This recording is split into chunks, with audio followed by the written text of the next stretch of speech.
اور ایک اور 4 اشخاص کی کہانی سنو.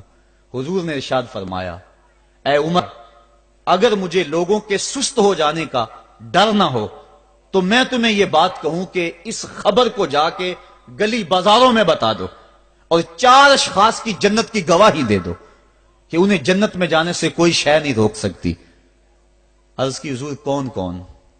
فرمایا ایک وہ عورت جس نے اپنی ساری محبتیں اپنے خامد پہ نچھاور کر دیں اور وہ اس حال میں مری کہ اس کا خامد اس پہ راضی تھا.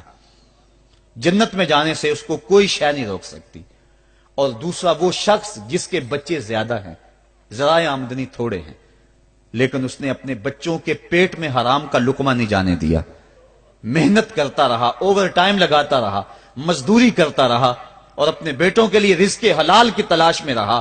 وہ بوڑھی کمر پہ بوریاں اٹھا اٹھا کے کام کرتا تھا اور اپنی کثیر اولاد کی پرورش کے لیے اس نے محنتیں بلی کی اور ان کو حرام کا لقمہ نہیں کھلایا. فرمایا قیامت کے دن اس کو بھی جنت میں جانے سے کوئی شے رکاوٹ نہیں پیدا کر سکتی. اور تیسرا حضور نے فرمایا وہ شخص کہ جو اپنے والدین کے ساتھ حسن سلوک کرے اور اس کے والدین اس پہ خوش ہوں، اس پہ راضی ہو جائیں. اور چوتھا وہ شخص کہ جس نے ایسی سچی توبہ کی کہ گناہوں کی طرف پلٹنا اس کے لیے اتنا مشکل تھا جس طرح جانور کے تھن سے نکلا ہوا دودھ واپس نہیں جا سکتا، وہ گناہوں کی دنیا میں دوبارہ نہیں جا سکتا. تو یہ فرمایا یہ 4 شخص ایسے ہیں عمر اگر اس بات کا ڈر نہ ہو کہ لوگ سست پڑ جائیں گے تو ان 4 اشخاص کے بارے میں شہادت دے دو کہ یہ دنیا پہ چلتے پھرتے جنتی. تو ماں باپ کی خدمت کرنے والا، ماں باپ کو راضی رکھنے والا یقیناً اللہ کی نعمتوں کا حقدار ہے. وہ بدبخت ہیں بیٹے جو ماں باپ کو راضی نہیں رکھتے. اللہ کے حبیب صلی اللہ علیہ وسلم کی خدمت میں ایک شخص حاضر ہوا اور اس نے اذن جہاد طلب کیا. حضور میں جہاد پہ جانا چاہتا ہوں، مجھے اجازت مرحمت فرمائے. حضور نے فرمایا احیٌ والدا کا، کیا تیرے والدین زندہ ہیں؟ کالا نعم. عرض کی ہاں حضور میرے والدین زندہ ہیں. کالا ففیہما فجاہد، کہا جا ان کی خدمت کر، یہی تیرا جہاد ہے.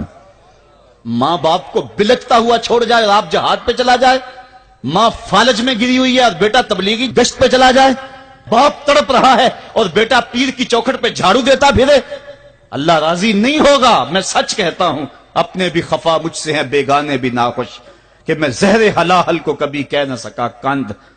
بات وہی کہتا ہوں سمجھتا ہوں سے حق، نئے ابلۂ مسجد ہوں نئے تہذیب کا فرزند. محمد عربی صلی اللہ علیہ وسلم سے بڑا پیر کون ہو سکتا ہے؟ لیکن حضرت وہ ویسے کرنی نہیں آ رہے. آقا کریم اپنے بٹن کھولتے ہیں اور کرن کی طرف، یمن کی طرف رخ کر کے لمبی سانسیں لیتے ہیں اور کہا میں رحمان کی خوشبو پا رہا ہوں. ایک دن صحابہ نے پوچھا بندہ نواز جس کے لیے تڑپتے ہو، جس کی ٹھنڈی ہوائیں آپ کو آ رہی ہیں، وہ آپ کا بڑا پیار کرنے والا ہے؟ کہا ہاں میرے سے بڑی محبت کرتا ہے. تو کہا پھر اتنی محبت کرتا ہے تو یمن تو دور نہیں ہے، بلال حبش سے آ گیا، سلمان فارس سے آ گیا، سہیب روم سے آ گیا اور وہ یہاں یمن سے نہیں آ سکا؟ فرمایا اس کی بوڑھی اور نابینا ماں ہے جس کی خدمت اس کو نہیں آنے دیتی. اللہ اکبر. اب حضرت اویس کرنی نہیں آئے لیکن خیر التابعین کہلائے. آئے نہیں لیکن حضور ان کی یاد میں تڑپ رہے. اللہ، بلکہ حضور نے فرمایا کہ کوئی جائے اویس بن عامر کو ملے اور جب ملے تو اس کو کہنا میری امت کی بخشش کی دعا کرے. جو ماں باپ کی خدمت کرتا ہے اس سے ثابت ہوا اس کی دعائیں قبول ہوتی ہیں. میں نے ایک روایت میں پڑھا ہے کہ جو آدمی روزانہ اپنے والدین کے لیے دعا کرے، والدین زندہ ہوں تب بھی، والدین فوت ہو گئے ہوں تب بھی، یہ عادت بنا لے، روزانہ ماں باپ کے لیے دعا کرے، ساری زندگی اس کے رزق میں بے برکتی نہیں آئے گی، اللہ اس کو رزق کی فراوانی عطا کر دے گا. اور جو والدین کے لیے دعا نہیں کرتا اللہ تعالیٰ کی رحمتوں سے محروم ہو جاتا ہے.